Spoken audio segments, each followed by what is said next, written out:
It is so amazing to see so many friendly faces and new faces as well.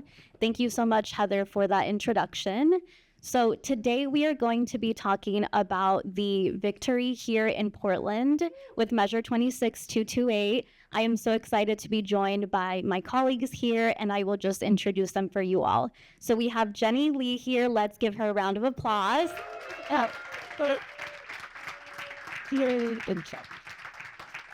As the Deputy Director of the Coalition of Communities of Color, Jenny supports organizational and coalition development and various strategic and advocacy initiatives at CCC. She previously served as CCC's Advocacy Director and the Advocacy Director at Apano before returning to CCC as the Deputy Director in the summer of 2020. Jenny has dedicated her career to racial, social, and economic justice.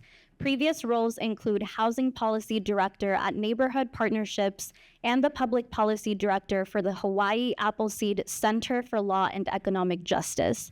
In those positions, Jenny employed a range of advocacy strategies, including electoral advocacy, lobbying, coalition building, strategic communications, and litigation. Jenny grew up in Washington County, and her earlier background includes work in disability and family law and mediation, as well as a year serving as an AmeriCorps member at Sun School in the Jade District. Jenny holds a JD from Harvard Law School and a Bachelor of Arts in Philosophy, French, and Political Science from the University of Oregon. Let's give her another round of applause. An incredible human. I would also like to welcome Julia Meier. Let's give her a round of applause. As Senior Strategic Projects Manager at the City of Portland, Julia project managed the city's charter review process. After voters approved charter reform, she designed and led the engagement strategy for the city's transition to a new government structure and election system. Julia previously served as Executive Director of both the City Club of Portland and the Coalition of Communities of Color. Julia has more than 15 years of experience in community engagement, organizational transformation, and public policy. She is committed to fostering transparency, collaboration, and community trust in government processes. Julia grew up on the East Coast, and her earlier background includes work as a legal services attorney, as well as work on tribal justice issues with the Alaska Native Justice Center. Julia holds a JD from Harvard Law School and a Bachelor of Arts in Philosophy and History from the University of Oregon. Let's give her another round of applause.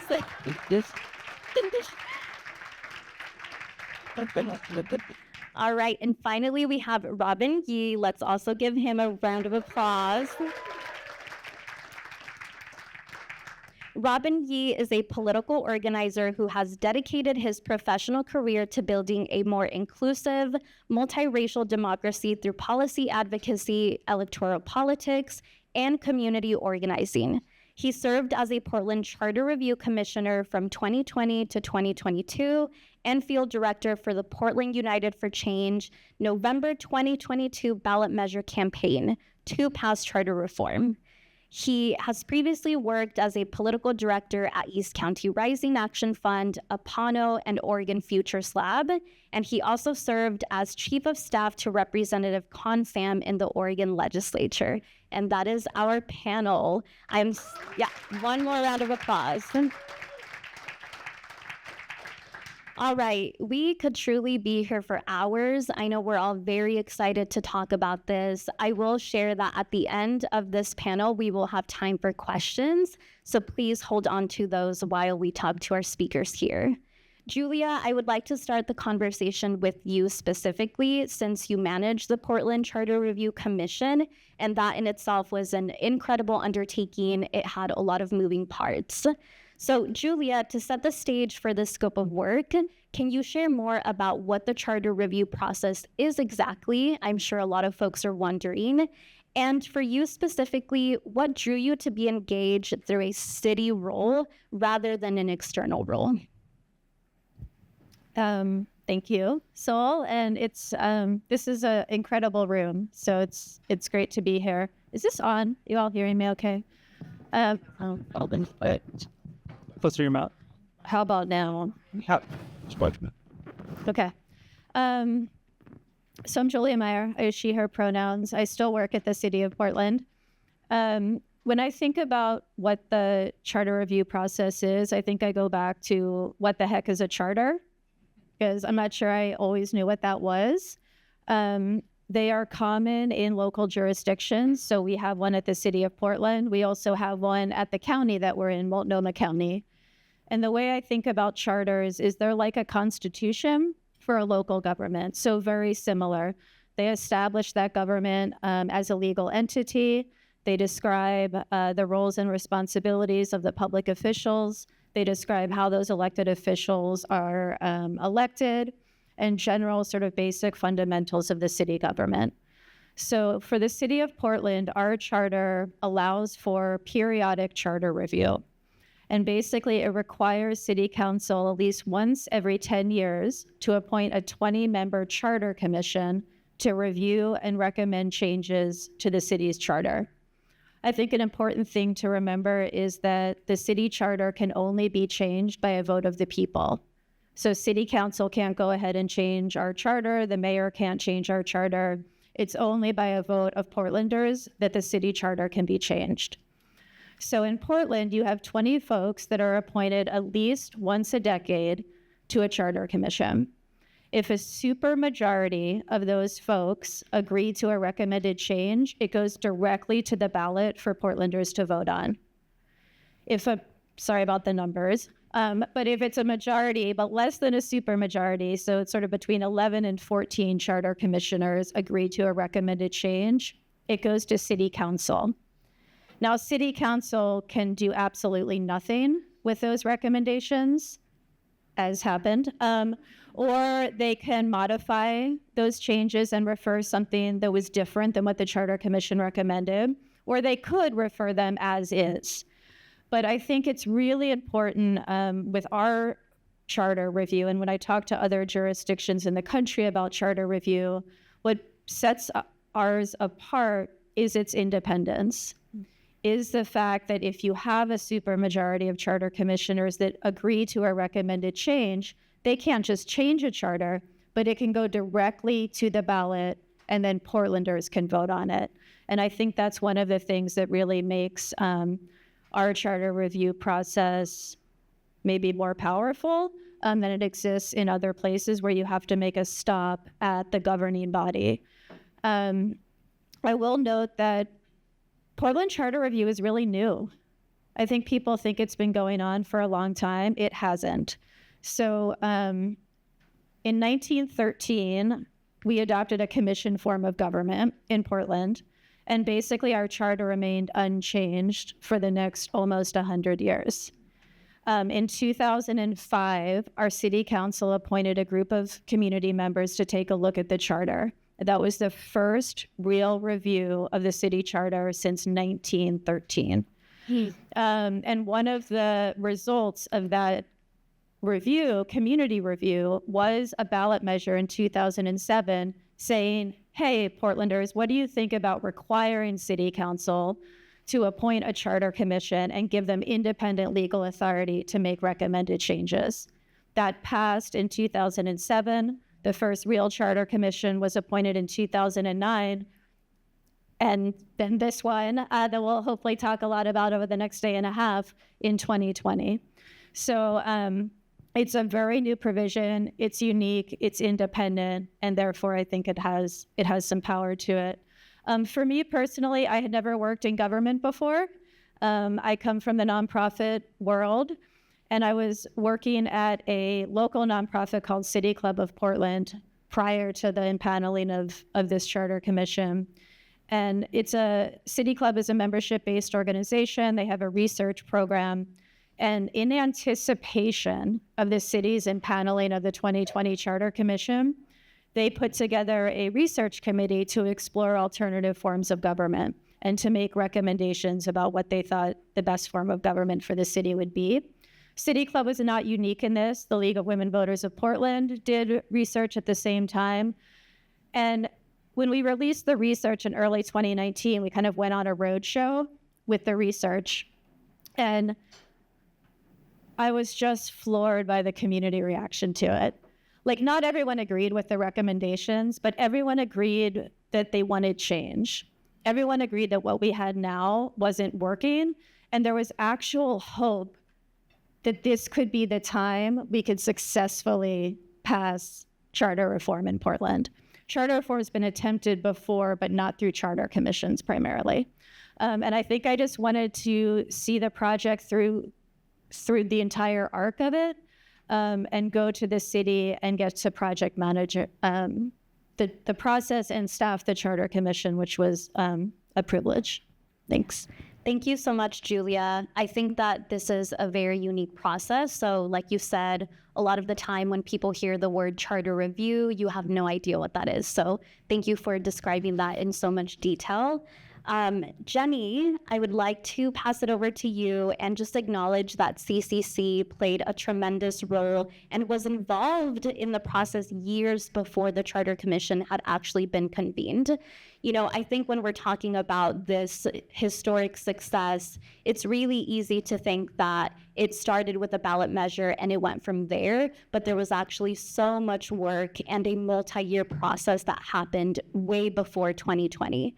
And so, Jenny, I would like to ask you, what felt significant about investing resources in this process as an organization that advocates for racial justice specifically? And how did CCC partake to ensure the Charter Review Commission itself was reflective of all Portlanders? Thank you, Sol. So everything here, it does feel so deeply intertwined because there are so many folks, both every one of you who's right here, as well as so many other folks in this room where we've spent hours, countless days collaborating to make this a reality. So I feel I do have to, just start, I think, with that kind of shout out about how deep this history goes and how many points folks were integral into making this a reality. And that speaks to the investment that CCC, the Coalition of Communities of Color, has had for so many years. And now I'm just like, even if I started pointing to everybody and giving the shout outs to Julia as our first executive director, I know Apano, one of our critical partners with Robin, I'm gonna not look at everybody, but that really speaks to, I think, the power of Portland and why our collective work and the relationships that we've built has been so integral into paving this path. We came as CCC, we're a coalition of culturally specific organizations representing diverse communities of color. Includes with direct service providers, base building organizations. You heard Tiffany from Kairos here as a charter school. And we're founded in 2001 to really push back against the idea of pitting communities against each other and fighting a scarcity mentality and instead looking toward an abundance and solidarity where every community deserved the resources to thrive. And so over the years, as we work towards things in education, housing, environmental justice, we also recognize with many of our member organizations, leaderships, that democracy reform was a critical component of changing the conditions in which we're able to make policy. So in about the mid-2010s, anybody who is here, call me out if I'm off on that, but in the mid-2010s, began those conversations around democracy reforms like campaign finance, small donor elections programs, and other sorts of tactics to help just create a healthier democracy. But we recognized both that was not going to be enough, even with the success of the passage of things like public financing. And also that at the same time, we had a huge opportunity with the convening of the Charter Review Commission. So there was a significant amount of buzz about this, in great part due to the ability for organizations like City Club to drive forward some of the conversation. But it was also right there a path to potentially getting something big and exciting onto the ballot without having to go also through the more traditional political processes that would have presented substantial challenges, or at least made that road much more arduous in terms of getting some kind of change there. So at CCC, and again, collaboration, I think we recognize that this was just a really important opportunity. So in the sense, there are many important things as a multi-issue cross-cultural coalition that we could be working on. But this was our chance to latch onto something really significant that could fundamentally change our city, help us achieve our goals, and also now, almost in retrospect, recognizing something novel in this country that we would be able to move and potentially even just fundamentally reform those with a BIPOC-led, multiracial, big tent effort to change the form of government. So to do all of that, you're definitely supported in having some kind of organizational infrastructure. So that was really where CCC recognized we had an opportunity as an organization with capacity in community engagement, research, advocacy, and relationships, both within our member organizations as well as beyond, to take up and really grab that space when we knew it was an opportunity, and that so many folks, in terms of those who have held the traditional political power, were interested in changing this toward reform, but weren't necessarily, or we know we're not going to design a system that was built to create representation for Portland's diverse communities. So with all of that, we, an immense credit, again, shout out our executive director, Marcus Mundy. Thank you so much for enabling us to say, let's just go all in on this. With I know so many of you here from nonprofits that it is really challenging to make those kinds of decisions about where you allocate resources that nobody's invested in you. You just think this is important enough. We need to pitch in to make it happen. And so we took that leap of faith and started using and investing to building out our capacity, whether it's research, policy, advocacy, incredible partnership with More Equitable Democracy, even making this possible. And with that foundation, we were able to secure the resources and keep building upon that throughout that arc. And so bringing on folks like Sol as our civic engagement manager, who led so much of this work. And it really was recognizing that this was a once, potentially in a lifetime, I guess I'd say, opportunity that we needed to jump on and center ourselves, as challenging as that can be, to really insert ourselves. That was very intentional in our work. And so to that end, in terms of shaping what the Charter Commission looked like, we drew upon our leadership development alumni, our member organizations, and the networks that we had to drag folks in, recruit them, tell them about this opportunity, but really organize, encourage folks, and help them see themselves as potential community leaders by serving on this Charter Commission. So spending time talking about the application, giving feedback, and then once folks had put their hats in the ring and were being considered, we went and literally lobbied and said how incredible so many of the applicants were. We thanks to those who helped us get that list to know who is in the running, and we went and made that case at City Hall to really advocate that these are folks, if you care about racial justice, if you care about equity in the future of our city, these are the sorts of folks that need to be on the commission. And so thank you to all of you in this room who took up that call and went to serve on the commission and made this possible. So we had an incredible array of folks with deep community relationships, came out of our member and partner organizations to lead in this role. And so that pipeline, leadership development, and then recruiting, making sure people know about the opportunity, pestering them to get their application in, even if it's less than 24 hours before the deadline. I'm still got to do it. So thank you. Thank you so much, Jenny. There's so much to parse out in what you just said. And again, this story truly spans so many years. But one thing that I will focus on is that, like you said, when this opportunity was coming up, there were a lot of dominant organizations that were getting ready to be engaged. And so it was really important for an organization like CCC to step up and to really create a space for communities of color and other underrepresented communities to also get to share, these are our experiences. I think a lot of those dominant organizations were already thinking about the process as in, here's the baked policy that we're going to lobby for, here's the baked policy that our communities care about, and they were not thinking about communities of color, they were not thinking about other communities. And so I think that was a really special way in which that early seed funding was really able to fund my role and to really have that community engagement process start.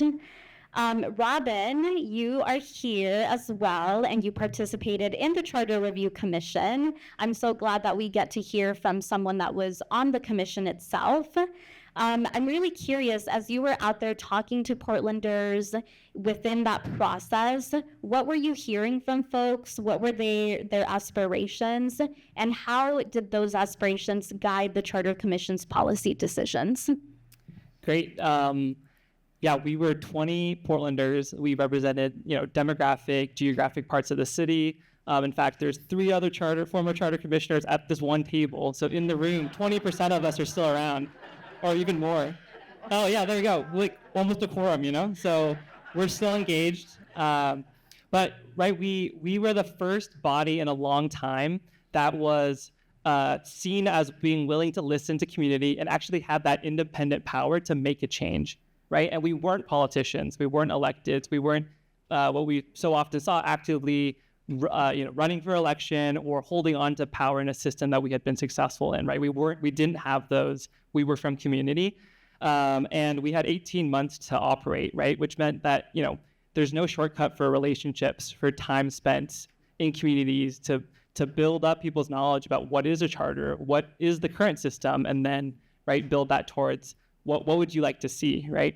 And so we really took it upon ourselves to take advantage of this once in 100-year review. And so, but what we heard from the community as, we were listening to them and what they aspired for, I have some bullet points. And if this sounds like your community or where you're part of the country, I bet it might resonate with you. So I would say that one of the things was there was a mainstream souring towards government, right? So I say that as enough people in the city, right, whoever you were, felt a disconnect between what was wanted in the neighborhoods, right, or what was happening in people's lives, and then the decisions and the electeds that were making the decisions in City Hall, right? Does that maybe sound familiar to people in their community, right? So that had spread, right? We had known that was building up. We had an electoral system that was all at large. We only had 5 counselors for a city of 650,000 people. That's not enough people to tackle 21st century problems, right? So that was agreed upon. Our at-large system, and we were impressed that people could name what an at-large was, but you just had the same dominant group, majority of Portlanders elect every single seat, right? It was 5 seats, but it was basically the same interest being represented again and again.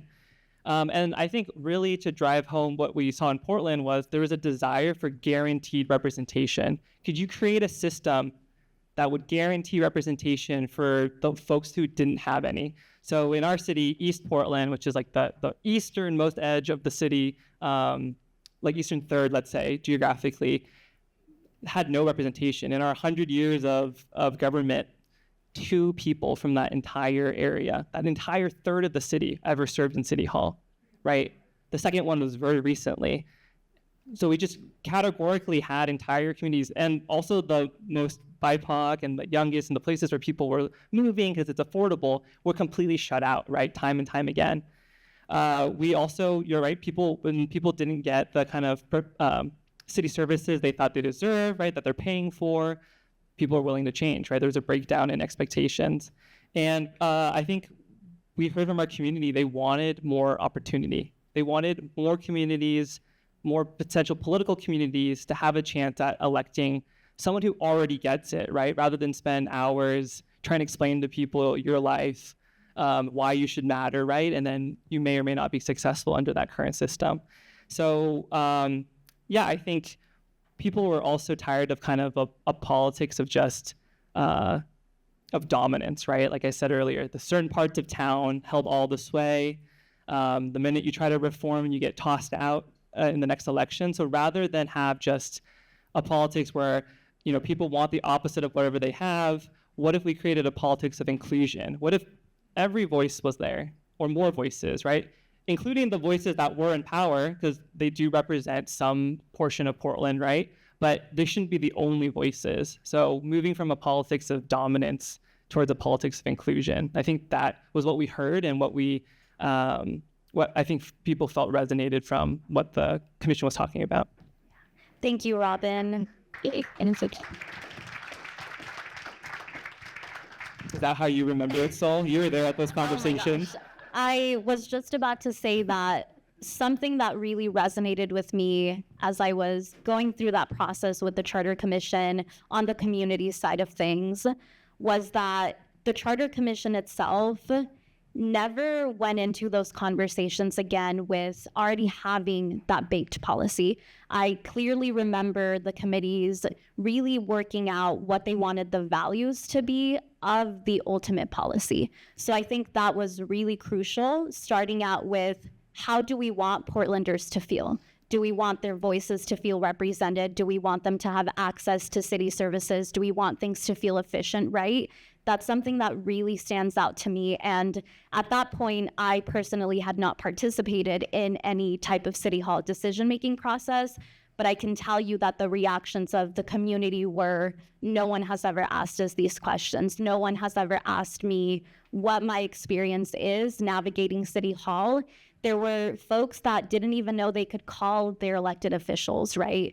So I think it was a very incredible process that the Charter Commission and the community was able to move through. Jenny, I would love to circle back to you, as CCC led both the community engagement process and the ballot measure campaign once the measure had been referred to the ballot. How do you think that this unique process contributed to the success of the measure ultimately passing?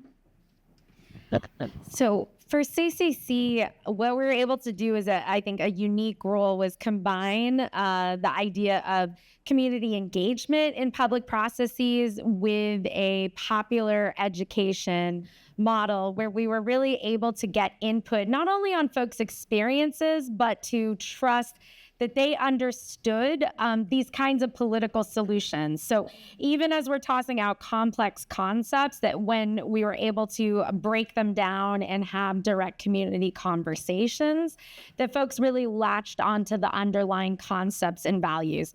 It didn't have to be about the mechanics of the system, although we did go into that, but really that talking to folks about what mattered to them and workshopping different processes. Like, what does this sound like to you? How would you feel if you were to be able to rank folks on a ballot? Do you want more choice in your elections? Do you feel like these individuals right now at City Hall are representing you?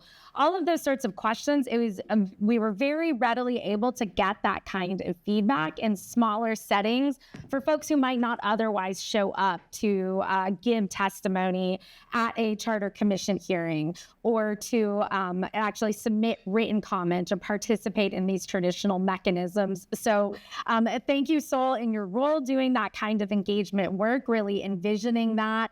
And not only like a one-time community engagement, but we actually, for every community that we worked with, we actually had 2 rounds so that we're able to solicit initial input to provide to the Charter Commission about how folks felt about representation and their voice in city government, and then come back and workshop some of those policies and say, here is what the Charter Commission, they heard you in this previous iteration.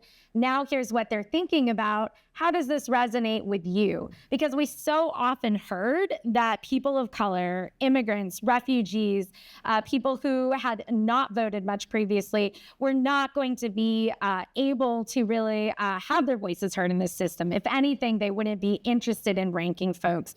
But we know that that was not what folks who were civically engaged and recognized the needs of their community, how they felt. And we knew that because of these many iterations conversations and partnerships with our member organizations and others to get that input. So I think being able to speak to that really with a degree of authority, that we had talked to hundreds of Portlanders and felt confident that this was the orientation, that really helped us move forward, I think, with confidence in a system that even for a lot of time until we heard with community from community members, even uncertainty that this would, if it didn't work for them, no matter how great the math turned out, or if we projected it was the right thing, if when we checked out with folks and really worked through it, if that didn't resonate, we knew that that would present significant concerns. But even from the phases, hearing values, talking about how the policy applied to those, I think that that was really powerful. And then that teed us up for a campaign, because community organizations and members had a much greater understanding of what we were trying to change or talking about. So those early relationships through community engagement with the Charter Commission could then be harnessed for the campaign itself. So you weren't starting from scratch. You already had conducted a lot of outreach. There were resources available that folks had familiarity. We'd been working on things like polling, all of that on the advocacy side. And we're really able to bring those two together in order to capitalize on that community engagement and investment that came up through the initial process. And that does really speak, I think, also the relationship building when we had a runway of more like 2 years, 18 months to start these conversations versus that kind of 6 months of you have a ballot measure campaign and it's a race to election day.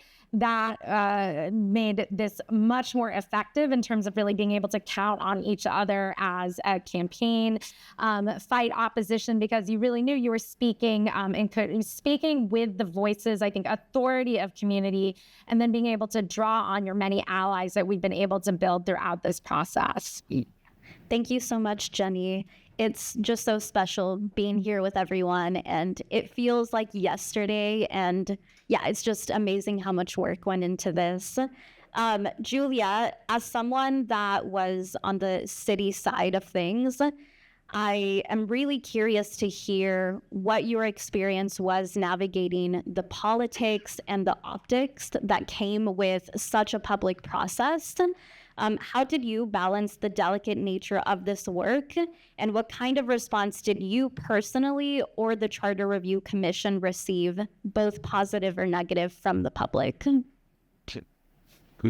like, eek. I still work for the city, so. How many folks have worked for government before?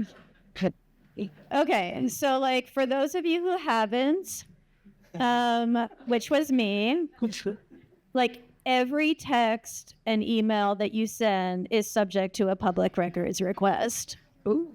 Do you know what I'm saying? Like, it takes a little bit of time to get used to. All conversations, all deliberations of the Charter Commission have to be in public. We actually recorded them all and put them online. It is a different space, but I think for the two of us who were staffing the Charter Commission, our perspective from the outset was we didn't want anything about the process to get in the way of Portlanders being able to judge the policy recommendations on their merit.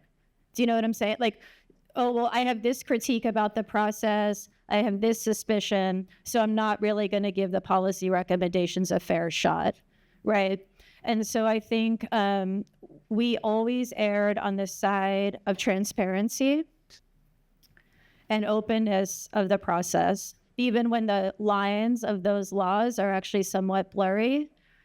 We always chose to be transparent. And I think that a lot of folks didn't agree with the policies ultimately that the Charter Commission recommended, but we didn't get a lot of critique on the process itself. I will say, Sol asked about kind of the time leading up to the election. That is a more challenging time. So public officials, someone like me as a city employee, charter commissioners like Robin, become subject to political activity restrictions. and they get So I resigned from Yeah. the charter commission to go well, campaign. he's not alone. So basically, a couple of months before the election, when a ballot measure is certified to the ballot, political activities restrictions are triggered. And that means that public officials can't create or disseminate any information that is partial or imbalanced. And so you can't use persuasive language on behalf of the ballot measure once the ballot measure is filed. It is tricky. Here in Oregon, the State Secretary of State's office will review any materials a jurisdiction creates and give you advice on how it can be impartial. And so we went through that review process with literally every single word on our webpage. Every single word we would deliver verbally in a presentation. Every single word that went out in a mailer was reviewed by the state and approved as being impartial. It's a very slow process, and you cannot waver from it. You can't say one word different or put one different image up there, because then you fall off sort of the approved materials list. And that is challenging. So we had charter commissioners resign who wanted to be unfettered in their political activities, probably both to be on the no campaign and the yes campaign. We did have some confusion, I think, from Portlanders. So we had to remove tons of material from the city website that the state had judged to be partial. At the same time, the Portlanders are going to that webpage looking for information about the Charter Commission and its work. They just see a disclaimer, sorry, we removed this per the state. If you don't trust the government and you're looking at that, you're like, what the heck does that mean? So we did get critiques about that and just a lot of confusion about it. We sent a mailer, the city did, to all households in Portland, educational only, leading up to the ballot measure. We got critique about that. Is it the role of government to be educating community members on the content of a ballot measure that comes out of the government entity? Yeah, we did it. We sent the mailer. Yes, thank you. Agreed. But we did get some critiques about that. I think, there's enough charter commissioners in the room who could better speak to critiques that they received. I think personally, my past organizational associations were always a question, right? Used to work for the Coalition of Communities of Color, who's now running the campaign, right? So can I assume that I know what you think about this, right? Or you used to work at City Club and they have a position, so I know what you think about it. And again, I think as the small team of city staff who were working on this, we just tried to do everything kind of with integrity, with transparency, and knowing that people are reading all of our texts. Yeah, it was very, very difficult. I can only imagine. And I think when we're talking about a story that ends with success, it's also really important to dive into the hardship and the challenges and the opposition that the campaign faced. We will get to questions shortly, but Jenny, I just want to do a quick follow-up. What was it like to navigate the opposition on the side of the yes campaign? So I think we were fortunate in that the opposition really was not grounded in any type of deep community base or relationships, and that it wasn't really something coherent with an ideology, but it was just arguments like it was confusing. It was too complicated. People should be able to vote on it separately, or we like the idea and agree that there needs to be change. And there was that, but also we know those are some of the most effective messages against a ballot measure, like the simple one. It's too it's confusing. It's too soon. We shouldn't implement this kind of change. And I think that we were able to take something that was a pretty complex policy if folks pushed and probed about what are the mechanics behind this, and we're able to effectively distill it in a way where we brought it back to the core values. The mechanics of the system were often where folks really tried to throw up a flag and kind of a red herring about being distracted that this system somehow it puts you at risk or you can't really be confident in it. And I think that dispelling that, and we had again incredible spokespeople who are here this evening, so thank you again for carrying that through so many of the debates and editorial boards, but really bringing it back to the idea that we can have that we could do something better with our government, that the change was needed and that did have the potential with this. And so we were able to capitalize, I think, on that mood of what was discontent, I think historically low, like wrong direction polling in terms of where people saw the city going, and offer something more hopeful, whereas we had opposition that was very, I think they weren't giving voters or Portlanders something that would really make empower them with an opportunity to say yes to a positive change, and that because we did have that offering through the charter review process. Yeah, thank you, Jenny. I think it definitely shows how the process really made people feel that this was shaped by Portlanders. I would like to close this out by asking Robin, as someone that experienced being on the Charter Commission and seeing the first ranked choice voting election, do you feel that the Charter Review Commission's desires have come to fruition? Hell yes. Yes. Oh, it's great. Like, yeah. Yes. Absolutely, yeah. Especially in comparison to other things. Yeah, this is really great. So, yeah, I feel like I think we pulled something off. So, it's been 100 days in the government, but so far so good, I'd say. But we did something hard in politics. I think we lived up to our promise, what we articulated to Portlanders. We said, here's some of the benefits and some of the, hopes that we have for our system. I think they've played out so far and will continue to. And we're fulfilling our potential. So, Charter Commission, the whole 18 months, we talked about, what would the experience of the city feel like if you knew you lived in a city that was more accountable, that was more equitable, that would deliver for you, right? What would that feel like? What would that look like? What would that smell like, right? To feel, good about a government that represents you. And I think with our current city council, it is, diversity in every way, not just racially, but socioeconomically. You talk about politically, we have 4, out members of the DSA, Democratic Socialist America. We also have just as many members that were heavily backed by the police union. And I think that demonstrates the diversity of thought that exists in Portland, right? Because when we started the process, I think maybe 1 out of the 20 of us had heard proportional representation before, right? That was not the thing that was driving this 18 months to arrive at this point.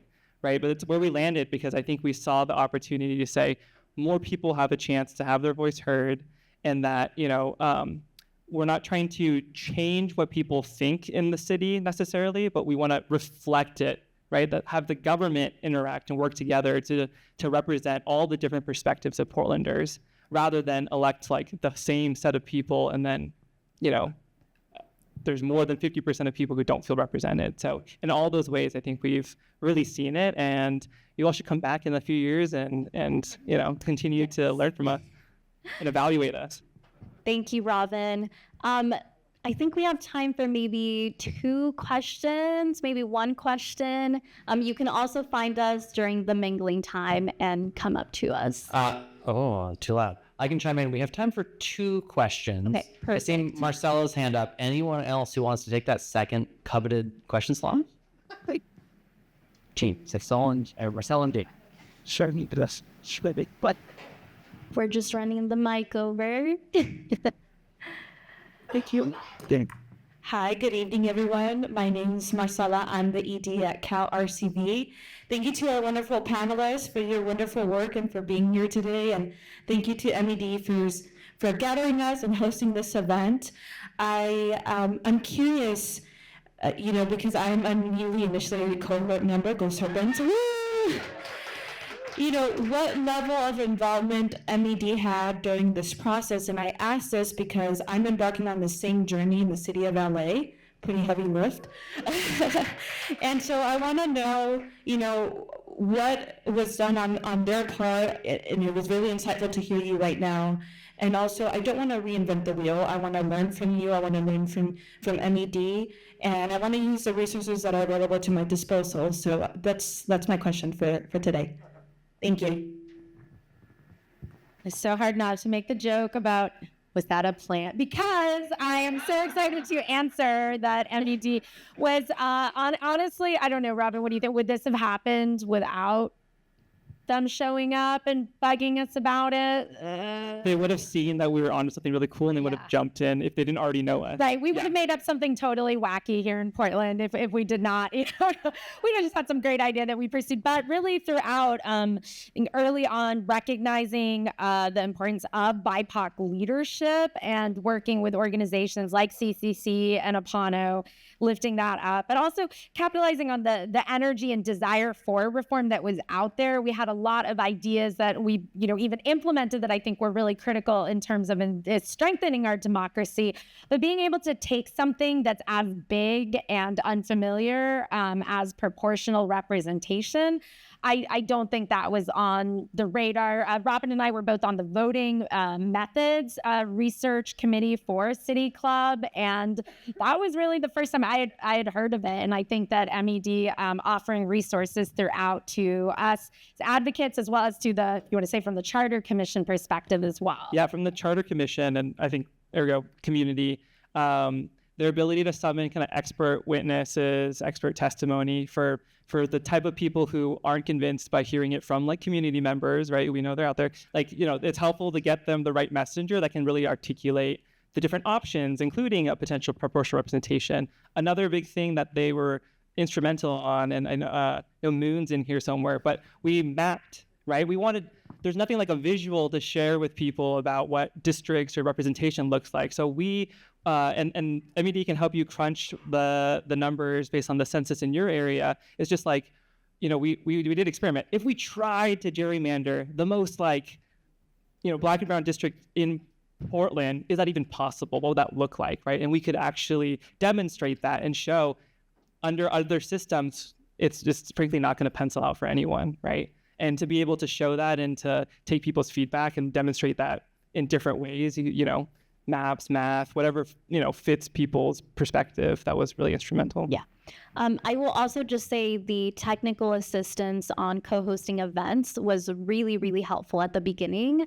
Again, I was also learning about what proportional representation was along with my colleagues. And so having folks that were already experts on how to do different activities with the community, having ranked choice voting, mock elections, that all was really, really helpful. And then we had another question. All right.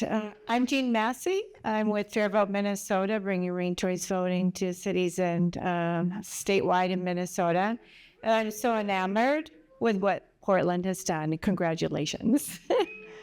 We've been doing the experience in Minnesota for a decade plus on this kind of single seat idea of ranked choice voting.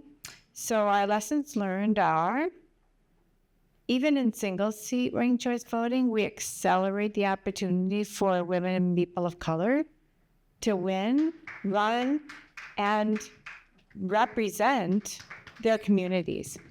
So it's been an amazing journey. And now that we have the opportunity to see more how proportional ranked choice voting can do for us, the big question, if we want to accelerate what that means in communities that already have ranked choice voting, what does it mean for us to take the next step in representing and governing under a representative proportional ranked choice voting system? Because a lot of people are asking, okay, so we make this change to RCV, and what does it mean for actually governing? Now, this is early in experience. I don't expect you to have experience in answering that question, but it is the promise that we have that the more we represent, the better we govern. How might you respond to that question? I would think Candace do it. I mean, I'm happy to say, I think a couple things that I've noticed, because we are early and I feel every day, I feel nervous with things like going into a tough budget cycle, and that how are we going to pull through as people are genuinely, we always hear the phrase, building the plane as we're flying it, but probably more true now than in many aviation circumstances. But I think a couple of the big differences are the transparency is one of the things I've been getting a lot of feedback on, that folks are having really vibrant conversations on the dais, that things aren't occurring kind of pre-baked, closed door where suddenly it pops up in its package, but that folks are able to speak on behalf of both their districts, but also really to the ideological and policy priorities that they have. So I think in a way it feels, not that it's de-escalated, but it's made it more okay for that type of healthy conflict to come out in governance. So I think that's maybe one of the pieces. And then the other piece, I would say, this is the hope kind of long term, but my organization, we were completely iced out of City Hall for 2 years because we were not in good favor with the majority, and we could not get even the tiniest things passed because they're just completely like, no, thank you.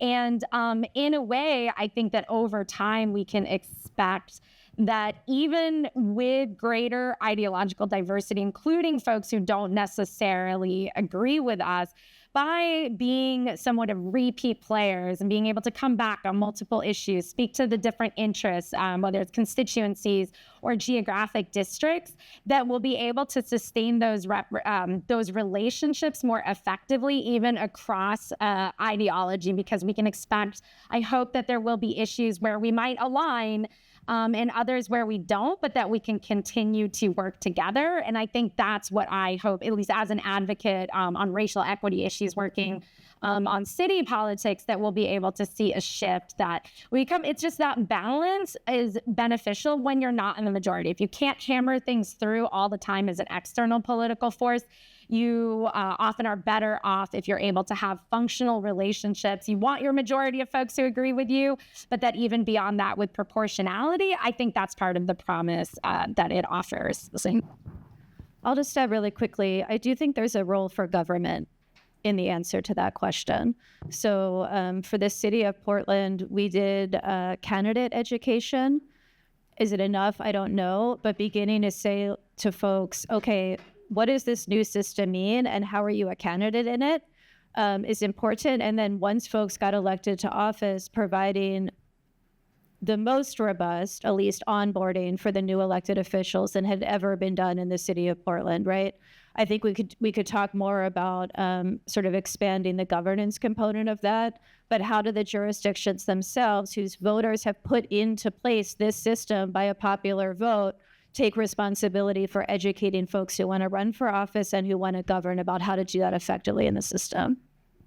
Yeah, I'll add one more note. I think for everyone, like Portlanders, people involved in politics, there's so many more points of entry that you can approach your government, and that makes a world of difference, right?